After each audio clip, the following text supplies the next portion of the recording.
First is coming up with products, hard to do. Second is coming up with organizational models that allow you to both develop and commercialize successfully the new product, the new service, which is even harder to do because it involves more people. Then the third level of creativity is the need to develop an environment in which the organization operates and which the innovation works. And if the first two are hard, the third is even harder.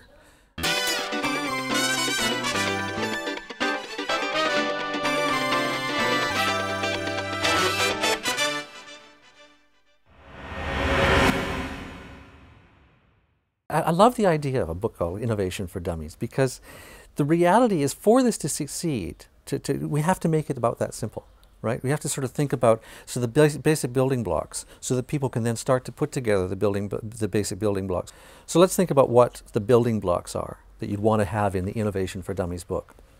One building block would be to say, hire really, really smart and intelligent people, right? And hire a set of people. Some people who are really good at looking at new products and services, other people who are really good at looking market opportunities and thinking about using the market opportunities both to identify opportunities to create new products and looking for ways of taking whatever product you've got and fitting them into market opportunities. So it starts with getting really, really good people. And don't cut corners. I mean, there's no way that incompetent people, cheap incompetent people, are going to turn out good stuff. But that's the easy part. Okay, because there's actually a really good supply of smart people, and one of the wonderful things about being in a place like Holland is the base of smart people and well-educated people that we can go to, coming out of universities like Tilburg, coming out of universities throughout the country. So the second part is recognizing the need to build an effective organization, and that one sounds simple and it's really hard to do. Very often you have a whole bunch of smart people and you add them up into a really dumb organization. And I hope I'm not stepping on any toes, but let me take the example of Philips. There was a point in Philips' life when it was it was an organization, it was a company made up of really smart people that were adding up into a really frankly, fairly weak organization. That was about 15 years ago or so. And the company, frankly, came fairly close to failing. And the reason it survived and is thriving again is because it shifted from being a company made up of smart people that added up to something that didn't work very well. It's really paid a lot of attention to what it needs to do organizationally, both within the country and across the world. And it's now actually, in many parts of the company at least, a company that I certainly think of as a company made up of smart people that add up to a very effective organization. And so the second part of sort of the For Dummies book for innovation is to recognize that it's not enough just to have smart marketers, smart technical people, smart lawyers.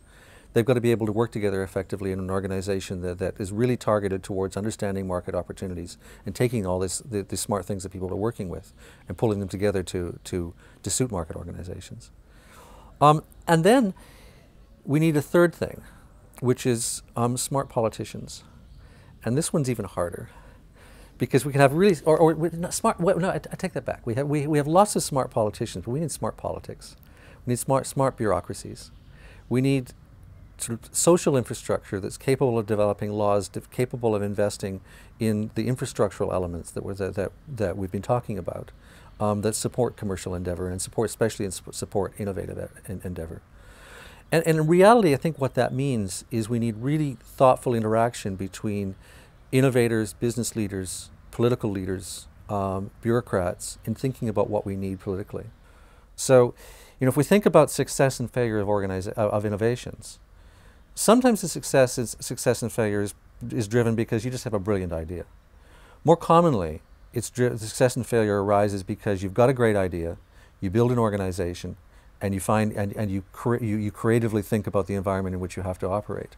And so there's a huge number of really, really good ideas that fail because of bad organization.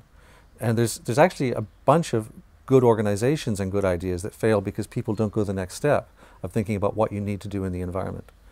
Whether it's work effectively with a university in order to get access to good people, whether it's to work effectively with a local government to think about how you need to tailor some of the regulatory policies towards the needs of the company.